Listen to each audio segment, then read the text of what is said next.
नमस्कार दोस्तों, स्वागत है आप सभी लोगों का आपके अपने इस यूट्यूब चैनल धीवर एकेडमी पर। सो दोस्तों, जितने भी लोगों ने 11 जून को प्री बीएड एंट्रेंस एग्जाम दिलाए थे, तो उस एंट्रेंस एग्जाम का जो क्वेश्चन पेपर है, आज उसका हम लोग ना आंसर की जानेंगे। अब आप लोगों के मन में ये सवाल आएगा कि सर, हम लोगों ने तो कल ही इसका पूरा आंसर की मिला लिया है अलग अलग जो यूट्यूब चैनल है उसके माध्यम से, तो आप इतना लेट क्यों ला रहे हो, मतलब एक दिन बाद क्यों ला रहे हो, आपके मन में ये सवाल आ सकता है। तो मैं आप लोगों को सबसे पहले बता दूं, मैं किसी भी प्रकार से ना गलतियां नहीं करना चाहता, मतलब ना जो आंसर की है उससे रिलेटेड किसी भी प्रकार से गलतियां नहीं करना चाहता। हड़बड़ी के चक्कर में या व्यूज़ के चक्कर में आपको गलत आंसर नहीं बता सकता, तो इसके वजह से मैं कोई भी प्रकार से हड़बड़ी नहीं करता हूँ। मैं अच्छे से सबसे पहले ना सर्वे करता हूँ, मतलब जितना भी क्वेश्चन है ना उन सारे क्वेश्चन को एनालिसिस करता हूँ कि क्या क्या उसका आंसर हो सकता है, और परफेक्ट उसका आंसर लेना की कोशिश करता हूँ, ताकि आप लोगों को ना किसी भी प्रकार से गलत इन्फॉर्मेशन ना दे पाऊँ, गलत आंसर ना दे पाऊँ, ताकि आप लोगों का 1 से 2 नंबर भी इधर उधर ना हो इसके वजह से। तो मैं चाहता हूं कि मेरे जितने भी कैंडिडेट हैं ना, मेरे को जितने भी लोग देखने वाले हैं ना, वे सारे लोग सटीक आंसर पाए, भले ही लेट लगे चलेगा, लेकिन सटीक आंसर आप लोगों को लाने की कोशिश करता हूं। इसके वजह से मैं थोड़ा सा लेट करता हूं, बाकियों से पता है मेरे को व्यूज़ के चक्कर में नहीं पड़ना है, क्योंकि आप लोगों को मैं पढ़ाता हूं, तो मेरा ये पर्सनल जिम्मेदारी हो जाता है कि आप लोगों को जो सटीक आंसर है, करेक्ट आंसर है, वो दे दूँ। और एक प्रकार से हम लोग एनालिसिस भी करते हुए चलेंगे कि मैं आप लोगों को जो हिंदी का विषय पढ़ाया हूँ, उसके अलावा शिक्षण अभिरुचि का विषय पढ़ाया हूँ, तो उस विषय से कितना कितना क्वेश्चन जो है वो पूछा गया, किस प्रकार से मैं पढ़ाया हूँ, इसका भी एनालिसिस करते हुए चलेंगे। और आप लोगों को ना सटीक आंसर दूंगा, विथ आप लोगों को डिस्क्राइब करके दूंगा, मतलब अगर ना किसी प्रश्न का आंसर ए लिया गया तो आखिर क्यों लिया गया, किस वजह से लिया गया, ये आप लोगों को बताऊंगा, ठीक है। तो सटीक आंसर लेने की वजह से ना मेरा जो ना जो वीडियो से आंसर की है वो आप लोगों को थोड़ा लेट में मिलता है, तो ये आप लोग मैनेज कर लीजिए। अगर आप लोग मिला लिए हो, कितना नंबर है आप लोग मिला लिए हो, ठीक है, वो सही बात है, एक बार और मिला दीजिए, अच्छे से आप लोग करेक्ट कर लीजिए कि बाकी जो चैनल लोगों ने आंसर लिया है वो और मैं लिया हूँ वो कितना अंतर है, ये आप लोग देख लीजिएगा।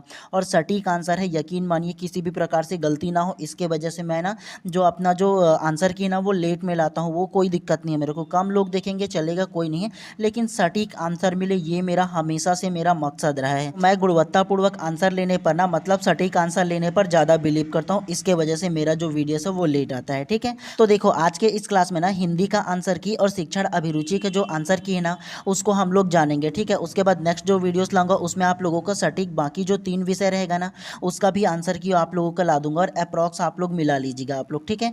और हाँ, आप लोग ना अपना जो क्वेश्चन पेपर है उसे ले आइए और मिलाते हुए चलिएगा, ठीक है। मैं आप लोगों को सारे जो क्वेश्चन होगा ना उसका आंसर बताऊंगा, और करेक्ट करेक्ट आप लोगों को बताऊंगा कि ये जो प्रश्न क्रमांक 51 है इसका जो आंसर अगर ए लिया गया तो क्यों लिया गया, बी लिया गया तो क्यों लिया गया, ये आप लोगों को बताऊंगा विथ समझा करके, ताकि आप लोगों के माइंड में किसी भी प्रकार से कन्फ्यूज़न ना रहे।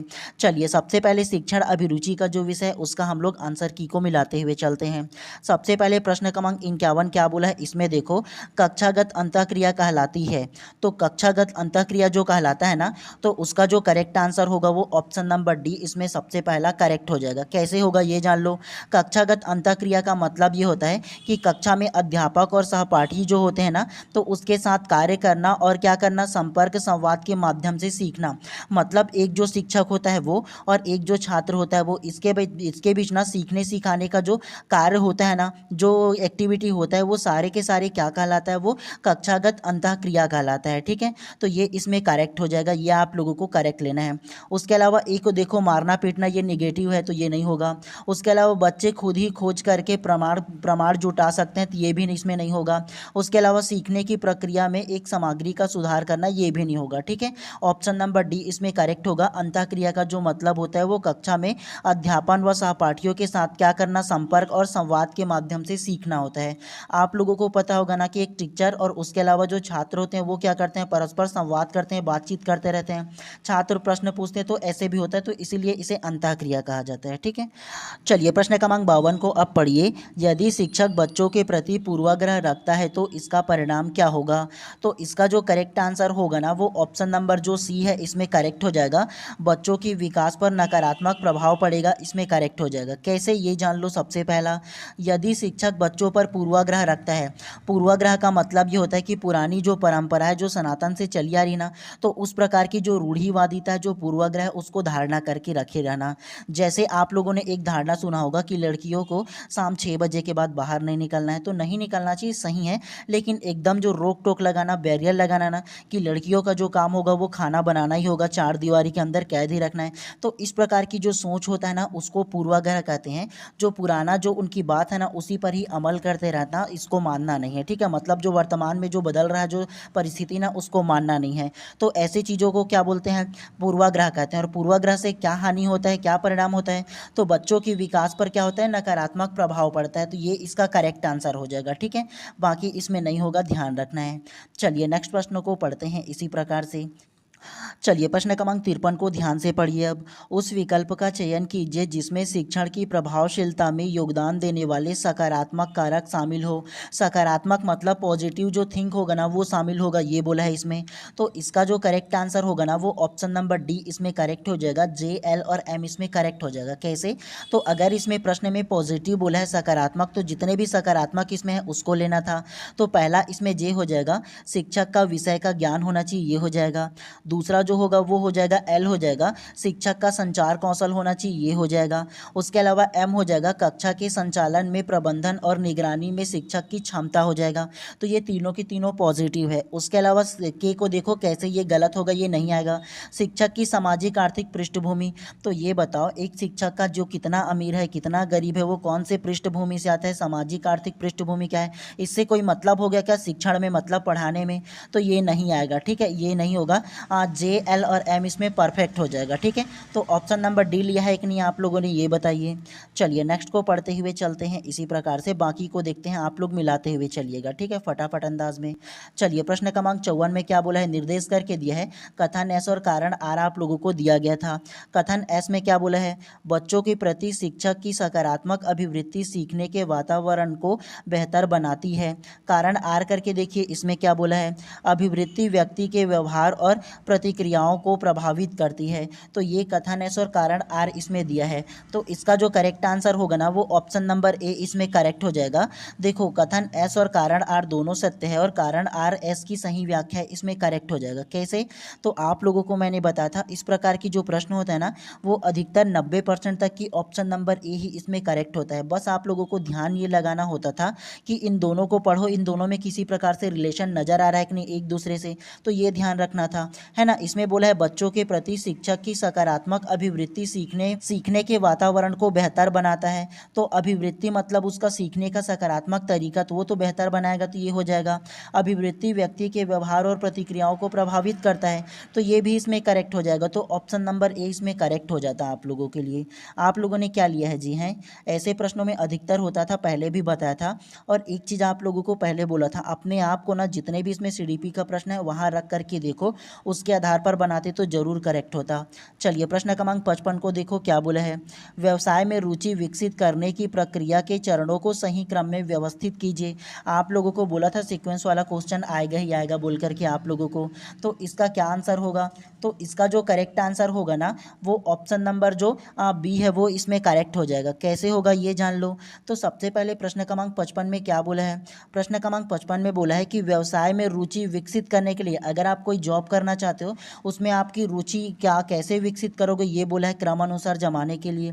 तो सबसे पहला एल हो जाएगा इसमें, करियर के अवसरों को खोजना। आप सबसे पहले जॉब करना चाहोगे तो अपना करियर के देखोगे ना जी कि मेरा रुचि क्या है, मैं अवसर कौन कौन सा मेरे को बेहतर मिल सकता है, तो ये इसमें पहला हो जाएगा।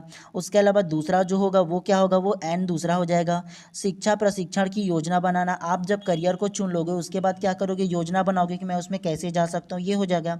उसके अलावा तीसरा जो होगा वो के हो जाएगा, रुचियों और क्षमताओं के प्रति आत्म जागरूकता करोगे, है ना, कि मेरा रुचि किस में, ये आप लोग क्या करोगे, आत्म जागरूकता रखोगे इसमें, ये तीसरा हो जाएगा। उसके अलावा चौथा क्या होगा, चौथा जो होगा वो एम हो जाएगा, कौशलों का करियर से मिलान करोगे चौथा में, है ना, कि मेरा कौशल क्या है और करियर का जो व्यवसाय चुन रहा वो कौन सा, ये मिलाओगे। और अंतिम में जो पांचवा होगा वो करियर संबंधी निर्णय लोगे अंतिम में, तो ये पांचवा हो जाएगा। तो इसका जो करेक्ट आंसर होगा ना वो ऑप्शन नंबर बी हो जाएगा इसके अकॉर्डिंग, ठीक है। तो ध्यान रखना है आप लोगों को, ऐसे आप लोगों को चुनना था। एक चीज़ आप लोगों को और बता दूं, देखो जो भी आंसर लेगा ना चाहे मैं ही क्यों ना हूँ, एक दो नंबर अगर सोचोगे ना लगभग 3 से 5 नंबर के आसपास ना जो व्यापम होता है वो अपने अनुसार जो आंसर होता है वो लेता है। आप ये नहीं बोल सकते कि इसका आंसर ये क्यों लगे, इसका परफेक्ट तो ये था, तो 2-4 नंबर ऊपर नीचे सभी का होता है, तो ये आप लोग गौर मत कीजिएगा इस पर, ठीक है। चलिए प्रश्न क्रमांक 56 को अब ध्यानपूर्वक देखो, कॉलम ए और कॉलम बी करके आप लोगों को दिया था 1 और 2 करके। इसमें देखो अलग अलग आप लोगों को क्या दिया था, कॉलम एक में संज्ञान से रिलेटेड दिया था, है ना। तो इसका जो करेक्ट आंसर है वो क्या होगा, तो इसका जो करेक्ट आंसर है ना वो ऑप्शन नंबर ए इसमें करेक्ट हो जाएगा, ये वाला। कैसे होगा ये जान लो। तो सबसे पहला एक दिया है कॉलम एक में, देखो संज्ञानात्मक घटक। तो संज्ञानात्मक घटक जो होगा वो क्या होगा, वो किसी विषय के बारे में विचारों का विश्वास हो जाएगा, ठीक है, विचारों या विश्वास इसमें ये हो जाएगा। बी को देखो भावनात्मक घटक। तो भावनात्मक घटक जो होगा वो भावना या अनुभूति हो जाएगा। भावनात्मक घटक बोला, इसमें भावना दिया है तो ये आप लोग ले सकते थे। उसके अलावा सी को देखो व्यवहारात्मक घटक। तो व्यवहारात्मक घटक जो होगा वो व्यवहार करने की क्या होगा, प्रवृत्ति। यहाँ व्यवहारात्मक, यहाँ व्यवहार दिया है तो सेम टू सेम ले सकते थे ना। उसके अलावा डी को देखो सामाजिक प्रभाव। तो सामाजिक प्रभाव क्या होगा, दूसरों से प्रभावित होकर अभिवृत्ति बनाना, तो ये हो जाएगा। तो ये आमने सामने का जो आंसर है ना वो इसमें करेक्ट हो जाएगा, ठीक है। तो 56 का जो करेक्ट आंसर है ना वो ऑप्शन नंबर ए हो जाएगा, मिलाते हुए चलिएगा। चलिए प्रश्न क्रमांक 57 को ध्यानपूर्वक देखिए। अब प्रश्न क्रमांक 57 क्या बोला है, फिर से आप लोगों को अलग अलग कॉलम 1 और कॉलम 2 करके दिया है इसमें, और इसका जो करेक्ट आंसर होगा ना वो ऑप्शन नंबर बी इसमें करेक्ट हो जाएगा। कैसे होगा ये जान लो। तो देखो सबसे पहले ए करके दिया है स्थापन आंकलन दिया है। तो स्थापन आंकलन जो होगा वो क्या होगा, वो कक्षा से पूर्व एक क्या होगा, पूर्व परीक्षण लेना होता है, स्थापन आंकलन जो होता है वो। उसके अलावा बी को देखो रचनात्मक आकलन। रचनात्मक आकलन जो होता है ना वो कक्षा शिक्षण के बीच में ना प्रश्न पूछना होता है, रचनात्मक आकलन का मतलब। उसके अलावा सी नैदानिक आकलन। नैदानिक आकलन जो होता है ना वो एक विशिष्ट कौशल तथा मुद्दे की पहचान करना, ये नैदानिक आकलन होता है। उसके अलावा समेकित आकलन जो होता है ना वो अंतः में एक इकाई परीक्षण लेना, इसमें हो जाता है।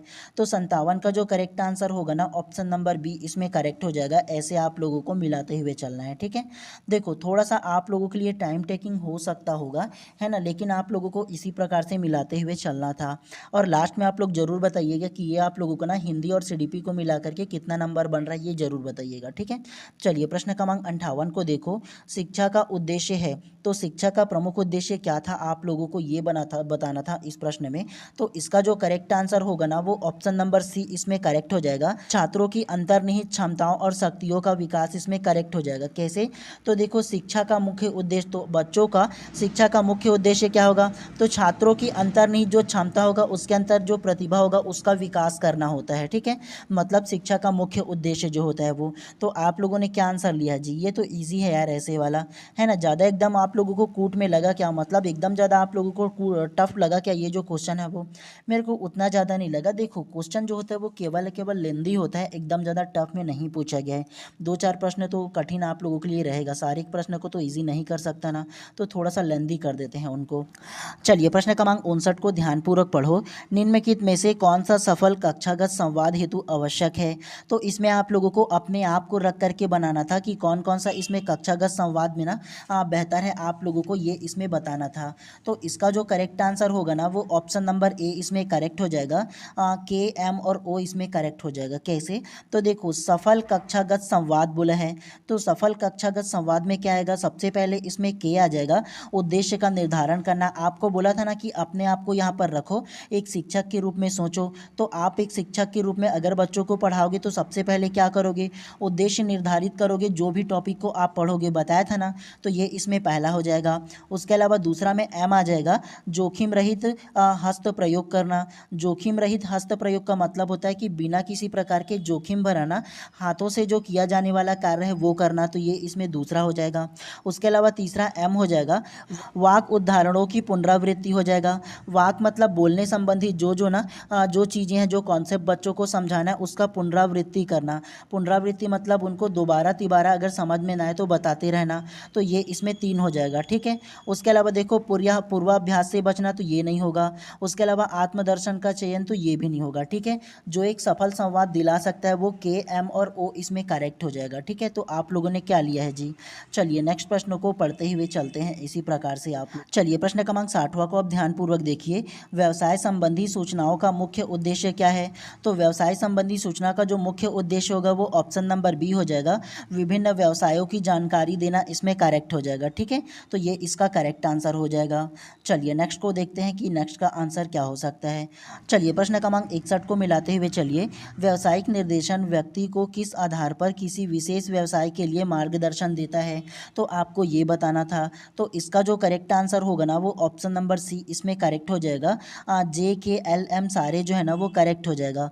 व्यवसाय संबंधी निर्देशन व्यक्ति के आधार पर विशेष व्यवसाय बोला है जी इसका मार्गदर्शन में, है ना, तो इसमें जे भी हो जाएगा क्षमताएं, उसके अलावा अभिवृत्तियाँ, उसके अलावा उपलब्ध अवसर होगा और व्यक्तिगत संसाधन भी हो जाएगा। तो इसमें सी जो है ना वो करेक्ट हो जाएगा। ठीक है, एकदम आप लोगों को समझाते हुए नहीं चल रहा हूँ क्योंकि आप लोगों का एग्जाम हो चुका है, केवल आंसर की जो लेना ना उसके आधार पर आपको बताते हुए चल रहा हूँ और आपको साथ में ये भी बताते हुए चलूँगा कि इसका जो आंसर है वो ए लिया गया है तो क्यों लिया गया है। चलिए 62 को देखो, तो 62 में क्या बोला है, कॉलम ए और कॉलम बी करके अलग अलग दिया है। कॉलम ए में रणनीति दिया और कॉलम बी में उद्देश्य दिया था। तो इसका जो करेक्ट आंसर होगा ना वो ऑप्शन नंबर जो सी है इसमें करेक्ट हो जाएगा। कैसे होगा देख लो, पहला सबसे पहला देखो ए करके दिया है स्पर्श आधारित सामग्री, तो स्पर्श आधारित सामग्री में क्या आएगा, तो वो अनुभव आधारित अधिगम में आ जाएगा। ठीक है, तो ये पहला हो जाएगा। बी को देखो मौखिक वर्णन, तो मौखिक वर्णन जो होगा वो दृश्य सामग्री का विकल्प हो जाएगा। मौखिक मतलब देख करके बोल करके बोलना होगा ना जी, तो वो देखने संबंधी क्या होगा, विकल्प जो सामग्री है वो हो जाएगा। सी को देखो समूह गतिविधि, तो समूह गतिविधि कैसे होगा, तो वो सहपाठी सहयोगी हो जाएगा। ठीक है, उसके अलावा डी को देखो वास्तविक वस्तुओं का उपयोग, तो वास्तविक वस्तुओं का उपयोग में क्या आएगा, तो वो आ जाएगा अवधारणा आ जाएगा। ठीक है, वास्तविक वस्तुओं का उपयोग में हो जाएगा। तो इसीलिए प्रश्न क्रमांक 62 का जो करेक्ट आंसर होगा ना इसमें सी हो जाएगा। ठीक है, तो ध्यान रखना है आप लोगों को। चलिए प्रश्न क्रमांक 63 को देखिए, इसमें क्या बोला है, बेहतर सुविधादाता होने के लिए शिक्षक में कौन सी गुण होना चाहिए ये बोला है। तो इसका जो करेक्ट आंसर होगा ना वो ऑप्शन नंबर सी इसमें करेक्ट हो जाएगा। जे एल और एम इसमें करेक्ट हो जाएगा। कैसे, तो बेहतर सुविधादाता होने के लिए शिक्षक के गुण पूछा है, तो इसमें पहला जे हो जाएगा गतिविधियों के निर्माण की क्षमता हो जाएगा। उसके अलावा एल हो जाएगा बच्चों के मानसिक क्षमताओं की पहचान करना हो जाएगा। उसके अलावा एम हो जाएगा विषय वस्तु को पर्याप्त ज्ञान, इसमें भी हो जाएगा तीनों। के कैसे गलत होगा ये देख लो, बच्चे के साथ भेदभावपूर्ण व्यवहार, एक शिक्षक होने के नाते कैसे भेदभाव कर सकते हो जी, निगेटिव है ना ये, तो ये गलत हो जाएगा और जे एल और एम इसमें करेक्ट हो जाएगा, तो सी इसमें करेक्ट है। ठीक है, चलिए नेक्स्ट को पढ़िए इसी प्रकार से। चलिए प्रश्न क्रमांक 64 को देखिए, स्वयं की शुरुआत भारत सरकार द्वारा किस उद्देश्य से किया गया था, तो इसका जो करेक्ट आंसर होगा ना वो ऑप्शन नंबर बी हो जाएगा। के एल और ओ इसमें करेक्ट हो जाएगा। के मतलब सर्वोत्तम गुणवत्ता वाली सामग्री की उत्पादन और वितरण सुनिश्चित करना, ये हो जाएगा।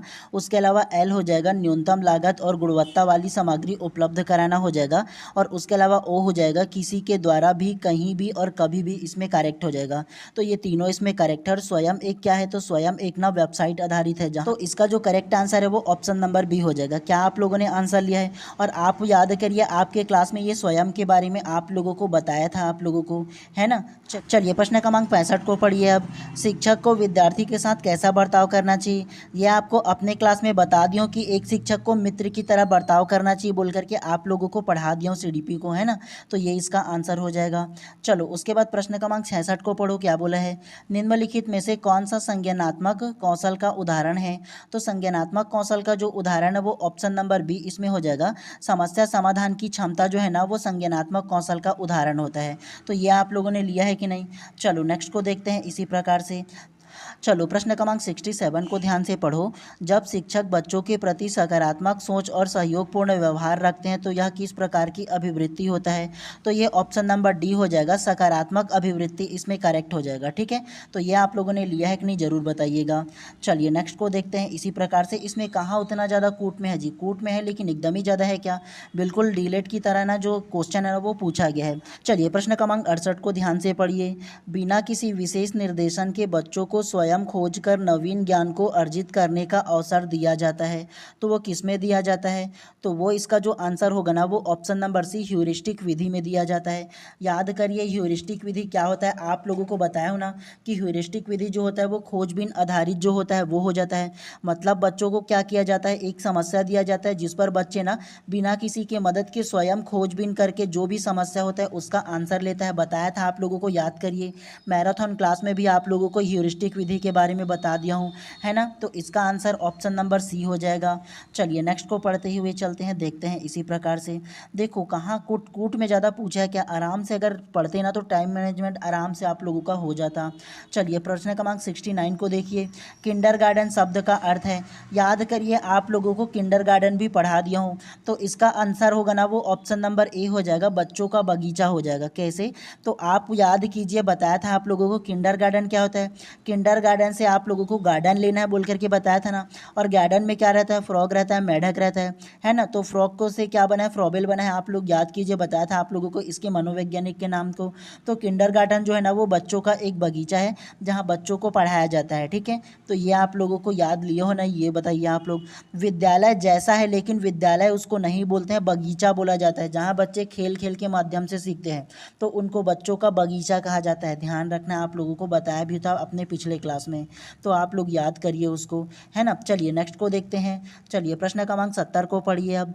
व्यावसायिक रुचि का विकास मुख्यतः किस अवस्था में होता है। तो व्यावसायिक रुचि का जो विकास होता है ना वो होगा किशोरावस्था में। किसी भी प्रकार से अगर आप व्यवसाय करना चाहते हैं, आप जो जॉब करना चाहते हैं, किस अवस्था में आप करोगे जी, हैं तो उसका जो विकास होता है वो किशोरावस्था में होता है। तो आप लोगों ने क्या आंसर लिया है जी। चलिए नेक्स्ट को देखते हैं इसी प्रकार से। चलिए प्रश्न क्रमांक 71 को पढ़िए। शिक्षक की सकारात्मक अभिवृत्ति से बच्चों में क्या विकसित होता है। तो इसका जो करेक्ट आंसर होगा ना वो ऑप्शन नंबर ए इसमें करेक्ट हो जाएगा, JKL हो जाएगा। मतलब शिक्षक की सकारात्मक अभिवृत्ति से ना, उसके एफर्ट से बच्चों में जो विकसित होगा वो आत्मविश्वास होता है, उसके अलावा सीखने की प्रेरणा मिलता है, और उसके अलावा कक्षा में सहभागिता मिलता है। भय मतलब क्या होगा, ये तो नकारात्मक हो जाएगा जी, निगेटिव हो जाएगा, तो इसको थोड़ी ना लोगे। तो ऑप्शन नंबर ए इसमें करेक्ट हो जाएगा। चलिए नेक्स्ट को देखो इसी प्रकार से। आप लोगों ने अगर ध्यानपूर्वक बनाया होगा ना तो इसमें से लगभग 20 से 25 नंबर आप लोगों का आराम से आ जाएगा। चलिए प्रश्न क्रमांक 72 को देखिए क्या बोला है इसमें। कक्षा में शिक्षक को निम्नलिखित में से किस पर ध्यान केंद्रित करना चाहिए, ये बोला है। तो इसका जो करेक्ट आंसर होगा वो ऑप्शन नंबर बी हो जाएगा, L, M और N इसमें करेक्ट हो जाएगा। कैसे, तो एक शिक्षक पर किन किन चीज़ों पर ध्यान देना चाहिए। पहला जो होगा वो अंतर सांस्कृतिक सौहार्द हो जाएगा। मतलब अलग अलग सांस्कृतिक पृष्ठभूमि से बालक आता है ना, तो उसके सांस्कृतिक पृष्ठभूमि को केवल क्या करना चाहिए, ध्यान रखना चाहिए, ताकि उन लोगों का क्या है, एक दूसरे से भेदभाव ना कर पाते, ये हो जाएगा। उसके अलावा एम हो जाएगा, विद्यार्थियों की प्रति पुष्टि हो जाएगा, उसका फीडबैक देना हो जाएगा। उसके अलावा एन हो जाएगा, सुनमय वातावरण का निर्माण करना, ये इसमें हो जाएगा। तो आप लोगों ने क्या आंसर लिया जी, इसका जो करेक्ट आंसर होगा ना वो बी ही करेक्ट हो जाएगा। देखो बाकी में एक तरफा संवाद तो ये गलत हो जाएगा, परामर्श देने से परहेज करना तो ये निगेटिव हो जाएगा, है ना। तो ये दोनों काट दोगे तो L, M और N इसमें करेक्ट हो जाएगा। देखो ना जी, हैं ध्यानपूर्वक बनाते। आप लोगों को पहले ही समझाया था ना कि प्रश्न अगर पॉजिटिव होगा शिक्षण अभिरुचि के विषय में तो आपको पॉजिटिव आंसर लेना है, निगेटिव टाइप से नहीं लेना है, बताया था ना। ऐसे बनाए होंगे तो आराम से आप लोगों का बन जाता। चलिए प्रश्न क्रमांक 73 को देखिए क्या बोला है। तो इसमें कॉलम 1 और कॉलम 2 करके इसमें दिया है, और इसका जो करेक्ट आंसर होगा ना वो ऑप्शन नंबर ए इसमें करेक्ट हो जाएगा। कैसे, तो एक को देखो 2-3 छात्रों की छोटी कक्षा, तो 2-3 छात्रों की छोटी कक्षा किस में आएगा, तो वो जो आएगा ना वो इसमें चौथा हो जाएगा, कागज़ पर लिखना इसमें हो जाएगा। उसके अलावा बी को देखो 10 से 15 छात्रों की माध्यमिक आकार की कक्षा, तो माध्यमिक आकार की जो कक्षा होगा वो पहला हो जाएगा फ्लॉप चार्ट या हाई बोर्ड, इसमें करेक्ट हो जाएगा। उसके अलावा सी को देखो 20 से 25 छात्रों की बड़ी कक्षा, तो जहाँ 20 से 25 छात्र रहेंगी बड़ी कक्षा वहाँ क्या होगा, तो वहाँ पावर पॉइंट स्लाइडर्स हो जाएगा। उसके अलावा डी को देखो 30 से ज़्यादा छात्रों की बहुसंख्या, तो वो क्या होगा, डिस्प्ले स्क्रीन प्रस्तुतिकरण हो जाएगा इसमें। तो ये इसका करेक्ट आंसर हो जाएगा। इसमें देखो क्या बोला है, अगर 2-3 छात्र होंगे तो आप किस प्रकार से बच्चों को पढ़ाओगे, ये बोला है। तो कागज़ में लिख करके पढ़ा दोगे ना। 2-3 छात्रों के लिए आप स्लाइडर थोड़ी ना लाओगे, या प्रोजेक्टर का यूज़ थोड़ी करोगे, या बड़ा चार्ट का प्रयोग थोड़ी ना करोगे, है ना। तो वो कागज़ में करोगे। उसके अलावा 10 से 15 छात्र रहेंगे तो आप फ्लॉप चार्ट का उपयोग करोगे और हाईटेक बोर्ड का उपयोग करोगे, जो डिजिटल बोर्ड आता है वो। उसके अलावा 25 से 30 छात्र रहेंगे तो क्या करोगे, आप पावर पॉइंट जो आता है ना स्लाइडर कंप्यूटर वाला, वो यूज़ कर सकते हो। तो ऐसे आप लोगों को लेना था। तो ऑप्शन नंबर ए इसमें करेक्ट है, ठीक है। तो ये ध्यान रखना है आप लोगों को। चलिए प्रश्न क्रमांक 74 को देखो। प्रश्न क्रमांक 74 में क्या बोले हैं, शिक्षा का मुख्य उद्देश्य व्यक्ति के विकास करना। तो शिक्षा का मुख्य उद्देश्य क्या होगा, तो वो व्यक्तित्व का विकास करना होता है। व्यक्ति के किसका विकास करोगे जी, व्यक्तित्व का करोगे ना, उसका पर्सनालिटी का, बुद्धि का थोड़ी करोगे, शरीर का थोड़ी ना, या ज्ञान का थोड़ी ना करोगे, उसके व्यक्तित्व का विकास करना होता है, शिक्षा का उद्देश्य होता है। आप लोगों को बताया था ये हूबहू क्वेश्चन है, तो ऐसे भी प्रश्न पूछे जाते हैं, बताया था ईजी है, ज़्यादा टफ आप लोगों से कहाँ पूछा गया है जी। बाकी प्रश्न को सॉल्व करने में शुरुआती में अगर उलझ गए होंगे ना, मतलब अगर रीजनिंग क्वेश्चन को पहले सॉल्व करने में उलझ गए होंगे, तब आप लोगों के लिए लेंदी लगा होगा, अदरवाइज उतना ज़्यादा लेंदी भी नहीं है ये जो क्वेश्चन पेपर है वो। प्रश्न क्रमांक 75 को देखो क्या बोला है, बच्चों के प्रति शिक्षक की सकारात्मक अभिवृत्ति के विकास की प्रक्रिया। तो इसको आप लोगों को लेना था कि कौन कौन सा सकारात्मक अभिवृत्ति हो सकता है, सीखने का प्रोसेस हो सकता है, उसको लेना था। तो इसका जो करेक्ट आंसर होगा ना वो ऑप्शन नंबर सी इसमें करेक्ट हो जाएगा। कैसे, तो सबसे पहला देखो क्या आएगा, के इसमें करेक्ट हो जाएगा। पहला जो सीक्वेंस में आएगा वो बच्चों के प्रति विश्वास विकसित करना पहला हो जाएगा। दूसरा होगा वो एल हो जाएगा, सकारात्मक अनुभव प्राप्त करना होगा। फिर तीसरा में एम हो जाएगा, मूल्यांकन और विश्वास करना हो जाएगा। और चौथा में एन हो जाएगा, स्थायी अभिवृत्ति का निर्माण हो जाएगा। और अंतिम में ओ हो जाएगा, व्यवहार में अभिव्यक्ति हो जाएगा। ठीक है, तो ऐसे आप लोगों को सीक्वेंस में जमाना था।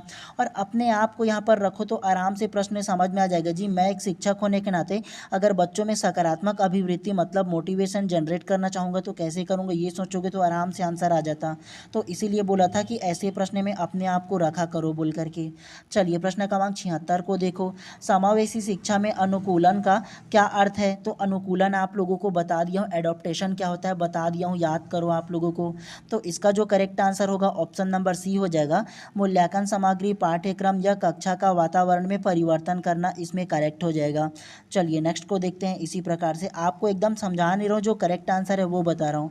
और देखो बहुत ज़्यादा सर्च करने के बाद ही आप लोगों को बता रहा हूँ, यूं ही आंसर नहीं ले रहा हूँ। अदरवाइज सब लोगों ने आंसर जारी कर दिया, मैं क्यों करता अदरवाइज, है ना। तो मैं ये गलती करना नहीं चाहता इसीलिए। चलिए प्रश्न क्रमांक 77 को देखो। अब आप लोग, एक शिक्षक के सामने सबसे बड़ा चुनौती है। तो एक शिक्षक होने के नाते सबसे बड़ा जो चुनौती है वो क्या होना चाहिए। तो वो ऑप्शन नंबर डी इसका करेक्ट आंसर हो जाएगा, शिक्षण अधिगम प्रक्रिया को आनंददायक बनाना। मतलब बच्चों के लिए एकदम आनंदपूर्वक पढ़ सके ऐसा बनाना, ताकि उन लोगों का कॉन्सेंट्रेट लगा रहे। तो ये डी इसका करेक्ट आंसर हो जाएगा। चलिए नेक्स्ट प्रश्न को देखो क्या लिया है आप लोगों ने आंसर, ये देखते हुए चलते हैं। प्रश्न क्रमांक 78 को देखो, समावेशी कक्षा में शिक्षण अधिगम प्रक्रिया के अनुकूलन के चरण को सही क्रम में व्यवस्थित कीजिए। आप लोगों को समावेशी कक्षा होता क्या होता है बता दिया हूँ, याद करिए अगर मेरा क्लास को देखे होंगे तो, है ना। तो इसका जो करेक्ट आंसर होगा ना वो ऑप्शन नंबर बी इसमें करेक्ट हो जाएगा। कैसे, तो सबसे पहला क्या होगा, तो सबसे पहला जो आएगा वो एल आ जाएगा पहला में, वास्तविक जीवन की स्थितियों का उदाहरण देना, ये पहला हो जाएगा। उसके अलावा दूसरा जो होगा वो एन हो जाएगा, प्रदर्शन और गतिविधियों में भागीदारी, दूसरा हो जाएगा। उसके अलावा तीसरा होगा वो के हो जाएगा, सरल और स्पष्टीकरण का उपयोग करना हो जाएगा। उसके अलावा चौथा जो होगा वो एम हो जाएगा, दृश्य साधनों फ्लैश कार्ड का उपयोग करना हो जाएगा। और अंतिम में मूल्यांकन के लिए लघु उत्तरीय एमसीक्यू प्रश्न पूछना हो जाएगा, है ना। देखो मूल्यांकन करना तो अंतिम में ही होगा ना, सबसे लास्ट में फीडबैक वाला, तो ये हो जाएगा। तो ऐसे आप लोगों को आंसर लेना था ऑप्शन नंबर बी को। क्या आंसर लिया है जी आप लोगों ने, लास्ट में ज़रूर बताइएगा कि आपका कितना नंबर आ रहा है, ठीक है, इस सीडीपी और हिंदी को मिला करके। चलिए प्रश्न क्रमांक 79 को ध्यान से पढ़िए, समावेशी कक्षा में अनुकूलन की आवश्यकता क्यों होती है। तो इसका क्या आंसर होगा, तो इसका जो आंसर है वो ऑप्शन नंबर डी जे के और एल इसमें करेक्ट हो जाएगा। फिर से समावेशी के बारे में पूछा है तो आपको बताया हूँ ना कि समावेशी क्या होता है ना। तो इसका जो आंसर है वो जे आ जाएगा, विभिन्न सीखने की शैलियों को ध्यान में रखने के लिए, तो ये हो जाएगा। उसके अलावा के हो जाएगा कि छात्रों की भागीदारी सुनिश्चित करने के लिए, ये भी इसमें हो जाएगा। उसके अलावा एल हो जाएगा, सीखने के अवसर को समान बनाने के लिए हो जाएगा। उसके अलावा देखो एम गलत कैसे होगा, केवल परीक्षा परिणाम में सुधार लाने के लिए, केवल जो शब्द होता है वो नेगेटिव होता है बताया हूँ। और प्रश्न नेगेटिव पूछा है क्या, नहीं, तो आंसर भी क्यों नेगेटिव लेते जी, तो एम इसमें नहीं होता।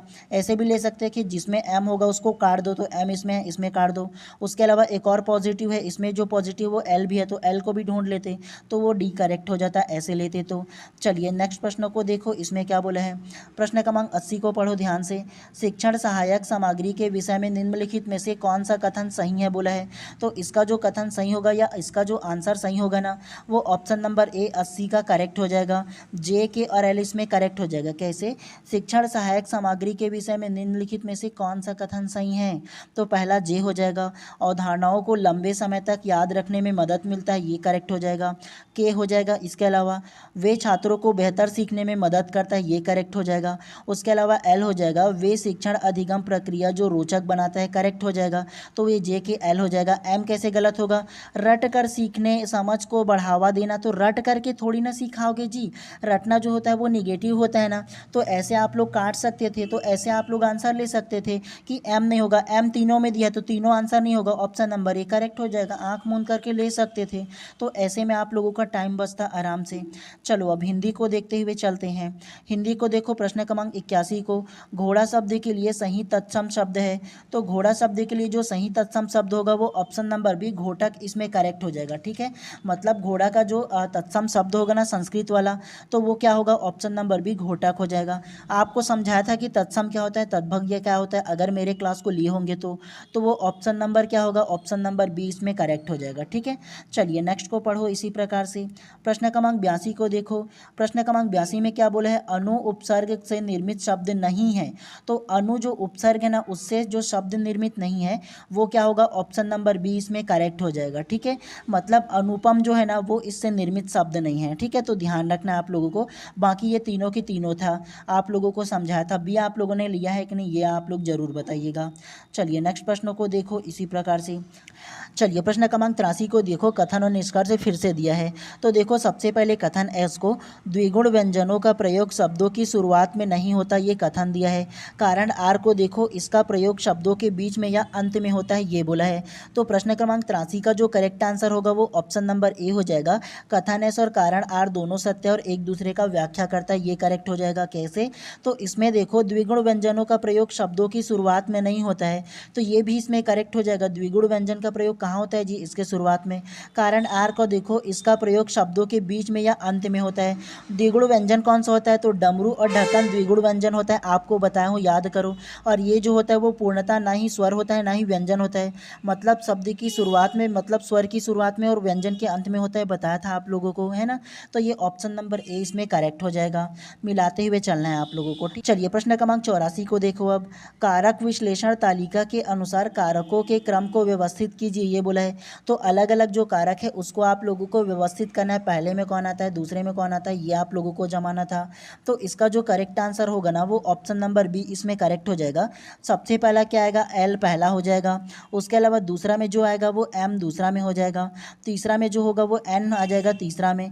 चौथा में जो होगा वो ओ चौथा में हो जाएगा। और पांचवा में जो होगा वो अधिकरण पांचवा में हो जाएगा। ठीक है, देखो आप लोगों को बताया था ना, कर्ता ने कर्म को कारण से, अपादान संप्रदान संबंध अधिकरण, ये सारा चीज़ बताया था ना, तो ये आप लोगों को लेना था। ऑप्शन नंबर 20 में करेक्ट हो जाएगा। ठीक है, चलिए नेक्स्ट को देखो क्या बोला है इसमें।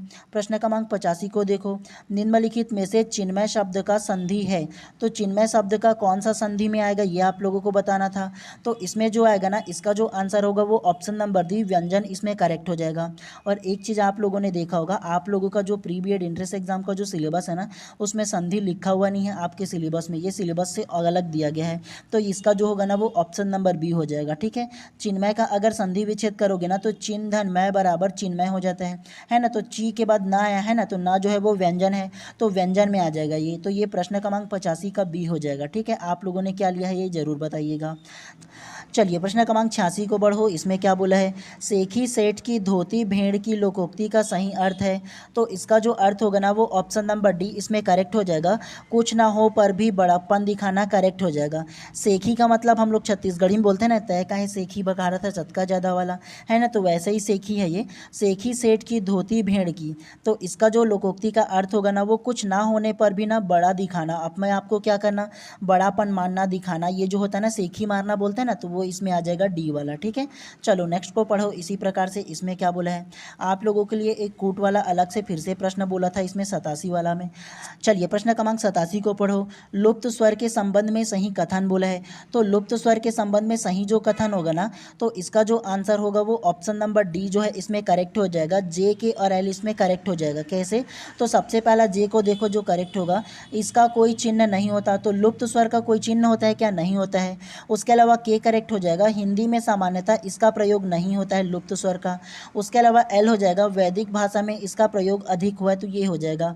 तो ये जे के और एल इसमें करेक्ट हो जाएगा। ठीक है, और ये एम इसमें गलत हो जाएगा, इसे एक मात्रिक स्वर भी कहते हैं, ये गलत हो जाएगा। तो ऑप्शन नंबर डी इसका करेक्ट हो जाएगा। ठीक है, चलो नेक्स्ट को देखो, नेक्स्ट में क्या बोला है प्रश्न क्रमांक 88 में।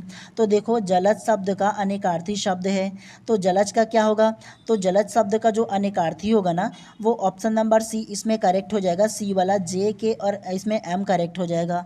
देखो जलज का मतलब क्या होता है, जलज का जो अनेकार्थी मतलब अनेक नाम होगा वो कमल होता है। उसके अलावा क्या होता है, के मतलब मछली भी होता है जलज का।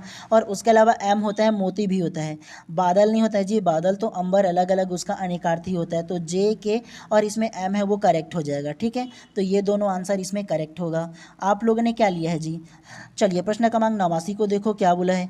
प्रयोग के आधार पर एवं अर्थ की दृष्टि से सर्वनाम के कितने भेद होते हैं? आपको सबसे पहला हिंदी पढ़ा था, उसमें बताया था आप लोगों का सर्वनाम का कितने भेद होते हैं। तो इसका जो करेक्ट आंसर होगा ऑप्शन नंबर ए हो जाएगा 6। सर्वनाम के टोटल 6 भेद होते हैं। बताया था ना कि निजवाचक सर्वनाम, निश्चयवाचक सर्वनाम, अनिश्चयवाचक सर्वनाम, प्रश्नवाचक सर्वनाम, संबंधवाचक सर्वनाम, ऐसे कर करके आप लोगों को टोटल 6 बताया था ना। एक अभी याद नहीं आ रहा है, भूल गया, लेकिन टोटल 6 होता है। ठीक है, तो ये आप लोगों को लेना था, तो ये इसका करेक्ट आंसर हो जाता। चलो अंतिम प्रश्नों को देखो हिंदी का। इसमें क्या बोला है आप लोगों के लिए कूट में दिया था, सुमिलित कीजिए बोल करके।